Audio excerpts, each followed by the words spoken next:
குஜராத் மாநிலத்தில் Ahmedabad to London புறப்பட்ட flight ஆக்சிடெண்ட்டில் பயணித்த அனைத்து பேசஞ்சரும் உயிரிழந்திருக்காங்க. மனதளவில் ரொம்ப கஷ்டமாக இருக்குது. இருந்தாலும் ஒரு நபர் மட்டும் உயிர் பிழைச்சிருக்காரு. நம்ம குடும்பத்தில் ஒருத்தவங்க அந்த ஃப்ளைட் ஆக்சிடெண்ட்டில் இறந்துருந்தா நம்மளுடைய மனவேதனை எந்த அளவுக்கு கஷ்டப்படுமோ அதேமாரி தானே அவங்கவுங்க குடும்பத்தில் அந்த கஷ்டங்கள் இருக்கும். நம்ம வீட்டில் நடந்தால் தான் கஷ்டமா, நம்ம பக்கத்தில் நடந்தால் தான் கஷ்டமா? எல்லாரும் உயிர் தாங்க. இந்த நாட்டில் வாழ்கிறவங்க எல்லாமே உயிர் தான். அதனால் நம்ம குடும்பத்தில் ஒருத்தவங்களா அவங்கள நினச்சி நம்ம மனதளவில் இறந்து போன அனைத்து ஆத்மாவும் சாந்தி அடையணும்னு நினச்சி கடவுளை நம்ம இந்த வீடியோவை பார்க்குற அனைத்து நண்பர்களும் ஒரு நிமிஷம் கடவுளை பிரார்த்தனை செய்யணும் அப்படின்ற ஒரு பதிவை தான் நான் இந்த வீடியோவில் கருத்தை நான் வைக்கிறேன். இவ்வளோதாங்க நம்மளுடைய வாழ்க்கை.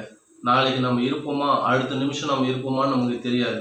அதனால் நம்ம பிறக்கும் போது ஒன்றும் கொண்டுட்டு வரல, இறக்கும் போதும் நம்ம ஒன்றும் கொண்டுட்டு போக போகிறதில்ல. அதனால் நம்ம வாழற வரைக்கும் நம்ம எல்லாரும் ஒத்துமையாக இருந்து வாழணும் அப்படின்றது தான் என்னுடைய கருத்தாக நான் இந்த வீடியோவில் பதிவு செய்கிறேன்.